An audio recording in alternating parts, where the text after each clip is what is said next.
dunia di dalam kuburan. Itu ciri orang yang qaswatul qalbi, dan kerasnya hati, saudara. Makanya itu ketika bawa jenazah yang di pintu kuburan, ada ustaz yang mimpin tuh.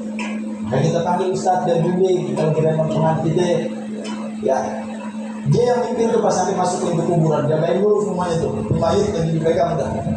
Kita ucap assalamualaikum ya dar qaumil mu'minin wa atakum ma tu'aduna wa ajaluna insyaallah bikum lahiqun. Antum fi maqamin hadirin wa hadarati habibi rabbil alamin. Al-Fatihah. Wa jadi barang-barang Fatihah. Setelah itu baru kaki kanan melangkah masuk wilayah kuburan. Lisan kita berkata la ilaha illallah wahdahu la syarikalah lahul mulku wa lahul hamdu yuhyi wa yumiitu wa huwa ala kulli syai'in qadir. Thalatha marrah atau asyarra marrah, 3 kali balik atau 10 kali balik. Dalam kitab Tanbihul Qaul, Allah akan menerangkan ke sebuah kuburan yang ada di sana. Begitu Pak, kita orang Islam ada tata krama, ada adat. Jangan ikutin orang tua dulu. Kalau orang tua dulu bener apa bener dididik kita bahwa di situ ada kuburan. Lu kalau ada kuburan misi-misi, kalau nggak misi-misi lu kesambat. Ya begitu ya. Misi-misi yang lebih gila. Kalau mau kencing mau apa ke kuburan lu misi-misi, bilang anak anjing mau lewat gitu. Misi-misi anak anjing mau lewat itu lebih gila nih ajarannya. Jangan diikutin yang begitu, nggak boleh kita ikutin. Kita umat Islam. Ustaz tadi itu salam panjang banget. Gimana yang tepat? Assalamualaikum ya ahli kubur. Begitu juga. Betul. Baru kita masuk ke la ilaha illallah wahdahu la syarikalah. Jangan kayak begini Pak. Saya jujur, ini sering saya buka di cerita. Waktu saya tinggal di Depok, ada tetangga saya meninggal. Sebelum meninggal, titip wasiat ke istri dan ke anak-anaknya. Kalau gua mati nih, gua lagi sakit, gua titip wasiat sampaiin ke Ustaz bagus. Gua pengen dia yang ngurusin jenazah gua. Dari mulai mandiin apa nih, ngelakuin sampai nguburin. Akhirnya beliau wafat, saya dipanggil. Saya bilang dulu, saya gak peduli. Saat tapi itu orang gak punya apa-apa, gue gak peduli. Gak peduli orang punya sama orang kaya, tapi kewajiban kita orang beriman. Betul. Akhirnya kita Pak kalau ngeliat jenazah orang kaya, orang miskin samain. Betul lah. Misi di sini insya Allah enggak. Tapi kalau di daerah-daerah saya mau tahlilan dalam ini. Kalau dia orang susah, kali juga segelintiran orang. Belum orang kaya penuh. Betul. Yang lebih parahnya yang mimpin tahlil. Giliran dia orang kaya, tahlilnya pelan banget lambat dia musuh. Giliran dia orang susah, ilo.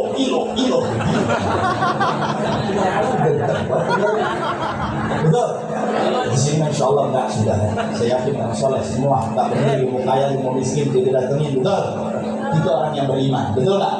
Jangan, kita nggak boleh begitu sebagai umat Islam. Nah, ceritanya saya jalanin semuanya. Ya udah terakhir kadungan deh. Saya sekalian mau bawa turun Batak sekalian pahala dulu dari ini. Akhirnya saya angkat, saya ditegur. Dia pikir saya yang negor tahu hukum. Coba Ustaz jangan di situ, silakan di belakang. Ini dari keluarga aja. Oh iya udah, saya pindah ke belakang. Ya, saya bilang saya nggak gila kehormatan, nggak ada urusan. Itu jamaah sebagian bilang kurang aja tuh orang biar anak lagi. Jadi kita di belakang, kita untuk gue pengen lihat orang yang nyuruh gue. Pas turun nyampe kuburan pinggir kali Ciliwung, dia main kalau namanya gue masuk. Saya kan yang di belakang nahan. Dia maju saya tahan aja udah. Jadi ucap salam dulu. Oh ini tarik-tarik kan gitu Pak. Kayak tukang tarikan, depet gitu. Tarik dulu. Akhirnya fitnah membengkak di pangkalan ojek. Sampai sumpah dia orang sumpah. Dia benar, dia datang sama sumpah. Dia bilang, demi Allah, gue yang angkat mayat dari rumah nyampe ke arah kuburan itu enteng. Pas nyampe pintu kuburan berat banget. Kayaknya mau ditolak kamarnya kan kurang ajar sudah. Betul.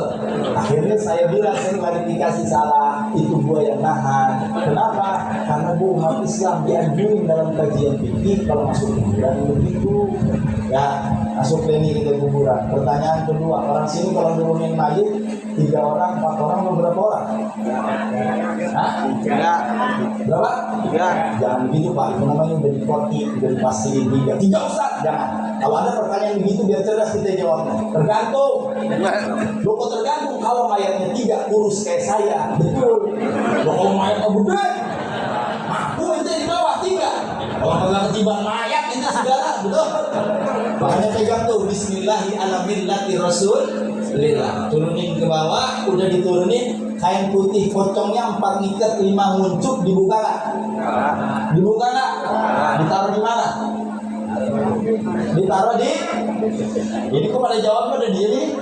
Ditaruh di mana? Bisa saya bicara begini, mohon maaf, kadang-kadang ada aja tuh yang jahit. Ambil dari pocongnya, apalagi yang mati janda. Ada yang serat lagi. Tahu dia bilang kalau janda mati, terus kain tali pocong palanya tuh yang sama Pak Amir juga, lu kantongin, terus pakai jimat mancing. Ini jangan dijalanin nih. Saya kagak edo dari akhirat. Lu pakai jimat mancing itu paling jitu amat tuh mancing. Itu salah saudara. Nah, ini diambil, ditaruh di kaki. Pertanyaannya, dibuka nggak kain kafan? Dibuka. Setelah dibuka, ditutup lagi nggak? Jawab, ditutup lagi nggak? Jangan ditutup lagi. Buka kitab Kasifatus saja. Buka kitab Fathul Mu'in. Apa di dalam kitab tersebut? Ketika seseorang jenazah sudah masuk ke liang lahat, kau buka kain kafannya, kau sentuhkan pipinya ke tanah dan sentuhkan hidungnya ke tanah, dan wajib si mayit dimadepin ke kiblat. Itu kalau di Depok kan tanah dari itu dimusim-musim. Udah itu lagi. Pas giliran lempengan saya di bawah. Di atas ini, coba itu yang benar itu di tangan yang belum berus-berusin. Saya nengoknya ke dari bawah ke atas. Entar kalau yang belum berusin sekali. Ustaz bagusnya balik ke orang saudara. Selesai nguburin saya bilang, tadi saya ngubur di belakang atas. Si pulang Ustaz, oh ya udah. Sorenya saya datengin ke rumahnya. Gitu kalau negor orang yang salah Pak. Kita tanya dulu rokok dia apa, langsung cek buat lagi. Akhirnya kalau udah kita beli dah 2 bungkus, saya bawa ke rumah. Kita ajak ngobrol. Tadi itu yang negorannya di bawah suruh diskusi. Bukan saya ngaku aja, ini nggak marah. Cuma aku mau nyari dalilnya mana. Nggak ada dalilnya. Nah, kalau nggak ada dalilnya, itu jangan kamu mati. Yang benar tuh di Fathul Mu'in, yang benar tuh di Safinah begitu. Makanya ngaji, saya begitu bilang. Kan enak, dia tidak merasa terhinakan dan tidak merasa kerja. Kalau kadang-kadang kan kita kalau membuat masalah depan umum, bener sih, lu nggak punya otak, nggak ada. Begitu aja saya mah bunuh setan, lu kiai, lu apa kek? Enggak, saya nggak peduli sudah. Itu ada adab dan juga akhlak, betul. Makanya maaf nih sedikit pikir. Kalau kita silaturahmi ke orang kaya, dikasih makan, dikasih minum sedikit, makan sedikit. Tuh adab Islam. Tapi ketika orang sederhana, orang fakir manggil kita, dia kasih minum, dia kasih makan, habisin. Itu biar si miskin tidak merasa terhina. Coba kalau di orang kaya yang lagi mentah, kita disiapin makan, itu habisin, kita minum, apa kata dia? Orang susah kalau cuma tahu. Islam buka aja, betul. Nyampe dari di kuburan, diajarin nggak? Dikomatin nggak? Ada lagi yang mentah, apa dia bilang? Bid'ah itu. Kalau di Depok banyak tuh. Ini cerita aja pada waktu itu ada yang meninggal di Beijing. Saya dipanggil.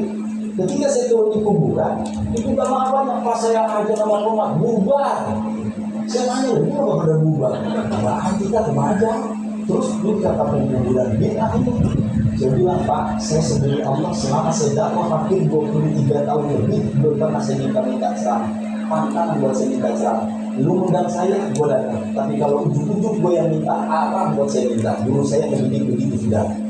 Seumur-umur baru itu saya minta. Saya bilang besok malam ketiga gue ceramah. Lu bukan punya pada kamu. Terus bilang saya tadi minta. Saya gede dikit. Jadi saya langsung mulai hadis Nabi. Apa kata Nabi saudara? Sesungguhnya iblis laknatullah akan lari terbirik-birik ketika mendengar suara adzan dan suara iqamah. Kemarin di kuburan banyak buat iblis. Ketika saya adzan dan umat bubar saudara. Akhirnya setelah itu saya dipanggil, akhirnya Ustaz dalilnya mana? Enggak ada tuh dalil dalam adzan di kuburan. Ilmunya yang terbuka juga gak pernah ketemu. Betul? Enggak ketemu. Imam Nawawi yang bilang sunnah ketika di alam datang ke alam dunia diadzankan dan diqomatkan, pergi meninggalkan dunia pun sunnah untuk diadzankan dan diqomatkan. Itu kajiannya fikih, nanti guru kita lebih panjang kalau di majelisnya. udah pulang. Sebelum pulang biasanya suka ditalkinin nggak? Talkin. Ingetin yang bicara bukan saya. Kita bilang atau talibin. Kalau jenazah lagi ditaruh, satu orang ambil di tangan Pak, entah tetangga, entah nih bapak-bapak yang pada tahu deh, ambil di tangan. Aurin baca inna anzalnahu fi lailatul qadar 3 kali balik tuh. Surat Inna Anzal itu di kitab I'anatul Talibin, si mayit akan jauh dari fitnah dan azab kubur dengan berkah surat tersebut, saudara. Yakin itu kitabnya I'anatul Talibin. Kalau kurang yakin kita buka buku kita. Ada di kitab I'anatul Talibin. Baca Inna Anzal. Setelah Inna Anzal baru tutup pakai dinding hari. Turunin dari tanah. Setelah turun tanah kita talqinin. Yang malkin madep kiblat, ini adabnya, ya. Yang malkin madep kiblat, kita yang hadir di kitab Fathul Mu'in kelilingi itu kuburan sambil diri, jarak 1 tumbak kelilingi itu yang malkin. Yang lebih talqin Pak Amil madep ke kiblat, saudara, ataupun ustadz yang madep ke kiblat, persis di mana di kepala si mayit tersebut, sambil khudu dan tadabur. Kita nih keluarga semuanya pada pegangan tangan, bukan pegangan tangan, pada berdiri keliling itu kuburan. Ketika Pak Amir mengatakan afdalul dzikri fa'lam annahu la ilaha illallah, baru kita duduk, saudara. Dan ingat ketika di kuburan, jangan coba-coba duduk di batu nisan. Jauh lebih baik kita duduk di bara yang panas sampai pantat kita kebakar daripada duduk di batu nisan. Makanya besok kalau ada yang duduknya habis kali ini, ya besok itu kan Pak, di tanah kuburan tempo. Dulu kemarin duduk di sini udah. Itu dah paling pantangan kita duduk di atas batu bisa pulang dah. Saya tanya orang sini, yakin nggak kalau 7 langkah orang yang terakhir malaikat munkar wa nakir bakal nanya? Yakin nggak? Yakin. Di Citayam ada yang meninggal, bapaknya meninggal, abangnya ngaji sama saya, adiknya ngaji sama saya, abangnya preman. Ketika ditinggal ayah dia baru sendiri dapat hidayah, sedih. Tapi yakin sama itu hadis. Adiknya langsung selesai semua ngumpulin gitu pulang. Saya diparahin Ustaz, abang saya nggak mau pulang, tolong ini kan. Sama itu menurut kali saya parahin lagi ke kuburan. Saya bilang bang pulang, mau ngapain? Dia doang ikhlasir. Almarhum punya Allah, memang udah waktunya dipanggil sama yang punya. Ada di doa ikhlaskan.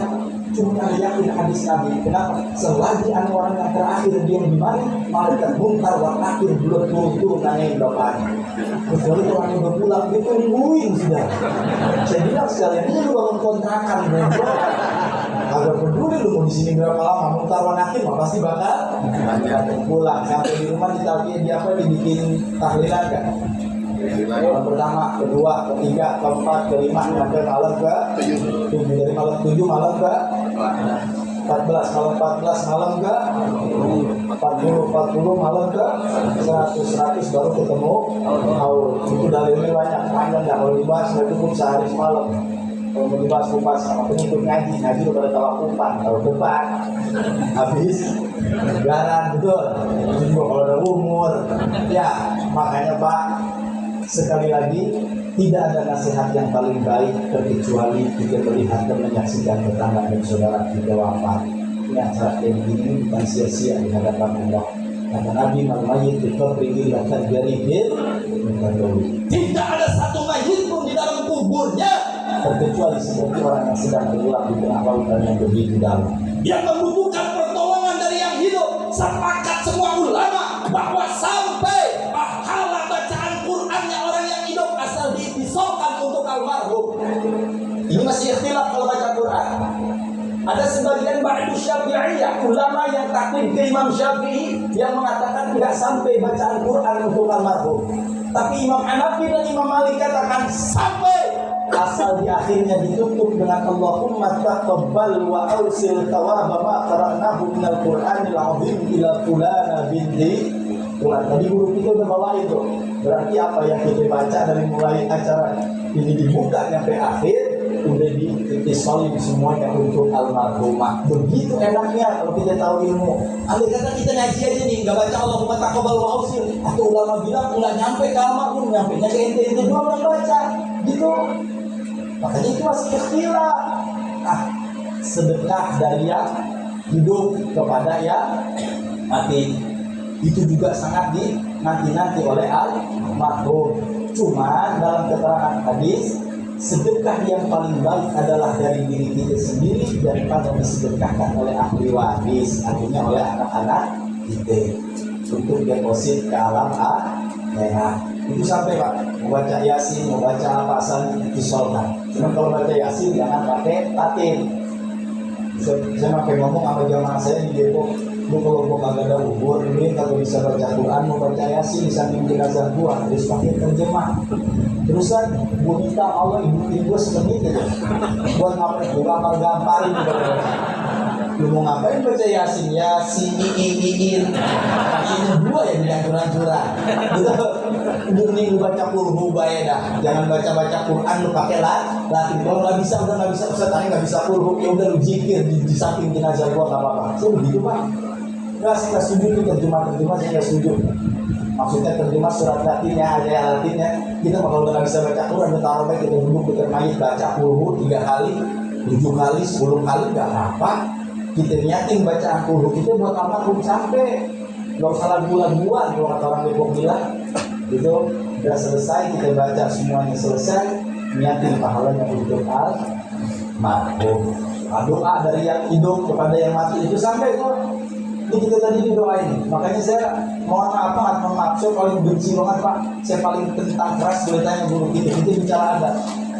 Itu kalau kiai lagi doa, saya suka bilang yang masuk musibah. Ini mau ngasih berkat duluan, apa mau doa dulu? Kayaknya enak gimana Ustaz? Doa dulu baru bagi berkat. Kadang-kadang yang saya kesal Pak, gimana dulu? Kiai lagi berdoa, berkat keluar. Itu ya. Amin ya Allah, yang pojok teriak, gua lagi nih. Amin. Udah malam 4. Amin. Orang gila lu ya. Ini lagi baca doa, betul? Pakai adab. Itu yang harus kita jalankan, saudara. Saya nggak peduli, pokoknya mau doa, mau kasih berkat. Ya udah Ustaz, kalau begitu kita jalanin aja udah, doa aja dulu. Ya udah doa dulu biar pada khusyuk, udah berkat nggak kemana-mana. Betul ya? Makanya kalau disiapin makanan yang ada bawa pulang. Kalau saya begitu Pak, kenapa memang ini itikat sedekah yang diniatkan oleh sahibul musibah yang pahalanya untuk aku saya titip pesan 40 hari kan ada istiadat ini suka bikin Yasin ya. Kalau di Depok suka pada bikin Yasin tuh. Saya suka bilang, nggak usah pakai Yasin. Terus kenapa Ustaz? Saya Yasin dapat pahala gimana dibaca? Boleh tanya guru itu. Mau Yasin di rumah saya ada 1000 mau Yasin. Dari yang pada meninggal tuh pada ngasih Yasin. Pertanyaan saya, apa dapat pahala ngasih saya? Dapat pahala. Sampai nggak kalau almarhum, sampai kalau saya baca. Terus sekarang 1000 Yasin gue pilih aku ada tergantung nasib. Kalau nasibnya bulan ya sampai ke lu. Kalau kagak ya udah. Kan begitu sudah. Terus gimana solusinya? Deteksi atau lihat berapa musola dan masjid yang ada di wilayah ini. Terus bikin sejadah taruh di tempat imam. Itu sejadah di tempat imam kan nggak diganti-ganti. Beli 2 buat gantiin 2 minggu sekali. Itu selagi dipakai pahala nggak sampai nggak beli dibuat apa dan almarhum. Bisa buru-buru di sejadah saya kagak mampu cari pakai. Gimana caranya? Cari tempat wudhu, getok aja pakai di situ 4 biji. Terus selagi tuh pakai duluan ada yang dicabut, terus ada yang gantungin peci di situ, pahala bakal sampai buat almarhum. Ada baik udah akalin mana? Ya, saya rasa ini udah penyangkalan. Udah jam 11:30 ya maaf, udah jam 11:30. Jadi pada intinya malam hari ini tidak lain dan tidak bukan malam yang ke-7. Kita doakan mudah-mudahan almarhumah diterima iman Islam oleh Allah.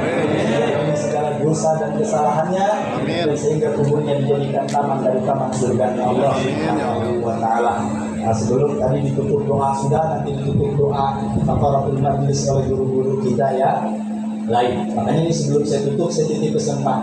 Minimal kita yang hadir laki semua wajib hukumnya untuk hafal doa. Minimal banget Robbana atina fid dunya hasanah wa fil akhirati hasanah wa qina adzabannar. Udah itu udah paling minimal banget. Ente pergi ke kiai ke habib dia dikasih 5 lembar itu bukan ujung-ujungnya itu juga sudah. Betul ya? Baca udah Robbana atina fid dunya hasanah wa fil akhirati hasanah wa qina adzabannar. Jadi kalau goblok-goblok banget di Islam Betul ya? Islam bertahun-tahun dari kecil disuruh baca doa bengong aja. Kalau disuruh baca doa langsung Rabbana atina fid dunya hasanah wa fil akhirati hasanah wa qina adzabannar. Beres urusan. Betul. Sunatan baca itu, begitu dah. Kawinan baca Rabbana.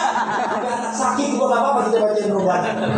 Saya kan khawatir namanya Betawi, adat masih kuat.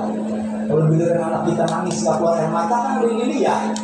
Kata bini dia bilang apa? Bang, datang ke Ustaz dia minta air ini. Bang kenapa? Ini anak gak berhenti nangis dari sore kayak dia dilihat tuh air matanya dia kagak keluar. Lari dia laki. Rumah Ustaznya lagi ceramah. Ditungguin setengah jam dia datang datang. Akhirnya dia bilang apa? Gak ada mah. Ustaz pergi. Ustaznya ambil juga lagi mungkin tahlil. Terus gimana nih bocah kesian Pak? Ada yang dilihat kali nangis mulu. Dengan gini aja Pak, Bapak lari ke jendela kita. Ngapain jadi anjing bentar? Laki manggut baik kadang-kadang gitu. Datang kita di samping jendela. Terus teriak ya. Gitu sudah. Akhirnya bini kita ngomong sama tuh anak, diam nak, tuh ada anjing di jendela. Laki di anjing-anjingnya masih ketawa aja. Karena apa? Karena gobloknya dia nggak bisa baca doa, betul? Makanya udah apalin doa Rabbana atina fid dunya hasanah. Kalau yang dengan penganak panjang-panjang makasih kiai, kasih ustaz. Gitu ya. Pokoknya itu kalau nggak bisa juga pakai bahasa Indonesia. Enggak kayak dapat kayaknya doa ke bahasa Indonesia.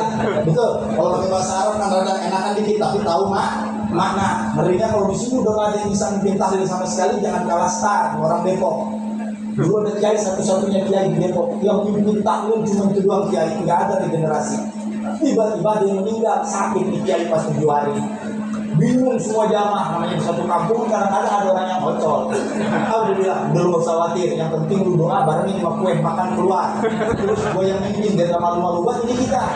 Udah, akhirnya apa? Pisang keluar Allahumma pisangan awal pisang. Wah dodolan awal dodolan tuh. Wala pisang awal pisang tuh. Ayo, apa yang keluar dikirim disebutin. Itu gara-gara begitu makanya kadang-kadang makanan dikeluarin lagi doa. Saya udah saudara. Itu ya, mudah-mudahan saya sampaikan ada manfaatnya. Bila kita pilih hidayah. Assalamualaikum warahmatullahi wabarakatuh.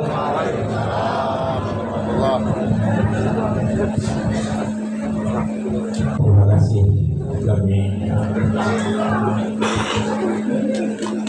Terima kasih kami ucapkan kepada Al-Ustaz Bagus Jadi Rahman yang telah menyampaikan tausiahnya di hadapan kita. Benar kan tadi saya bilang publik kalau dia udah ceramah ya apa aja dah ya, masalah talaqin, masalah nguburin, masalah malakin, tapi di kematian misalnya ini belum berarti mati ya, jadi di kita yang ini aja dah dari rumah ke kubur hidup kubur yang begitu publik beliau bicara di hadapan kita. Mudah-mudahan apa yang telah beliau sampaikan akan bermanfaat, akan cukup memberikan ilmu buat keluarga kita di satu saat ada di keluarga kita yang dipanggil oleh Allah Subhanahu wa Ta'ala. Sebelum dibacakannya doa penutup tanda berakhirnya acara kita pada malam hari ini dalam rangka memasuki bulan yang penuh berkah, bulan yang penuh ampunan, atas nama keluarga besar Haji Muhammad Zidik bin Haji Muhammad Izi, mohon dibukakan pintu maaf yang sebesar-besarnya bila mana selama ini keluarganya ada banyak mempunyai kesalahan baik yang disengaja maupun di luar kesengajaan. Begitu juga kita yang ada di sini tanpa kita salaman bermusyawarah, mari kita saling memaafkan ya. Kemudian insya Allah di bulan suci Ramadan yang penuh berkah kita diberikan kesehatan, dipanjangkan umur, diberikan rezeki yang cukup serta penuh keberkahan serta diberikan kemudahan ketika kita melakukan ibadah baik yang fardu maupun yang sunnah. Saya selalu membaca, mohon maaf bila ada kata yang kurang pas dan kurang tepat. Wallahul muwaffiq ila aqwamit thoriq. Wassalamualaikum warahmatullahi wabarakatuh. Saya Raja Asri baca doa.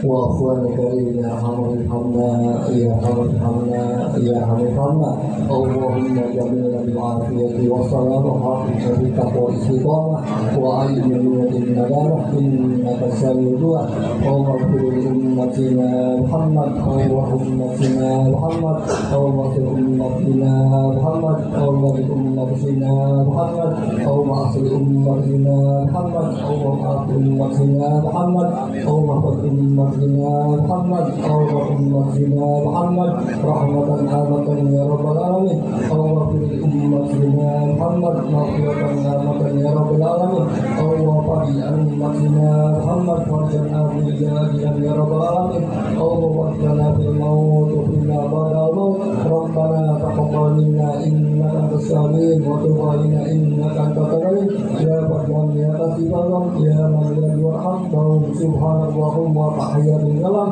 وأخيرا الحمد لله رب العالمين. Juga jemaah yang di sini bikin sak aja ya, jadi enak mau bagi-bagiin bingkisannya enak, jangan acak-acakan, sebaris gitu, diatur aja posisinya, dibikin sak jadi enak hasilnya.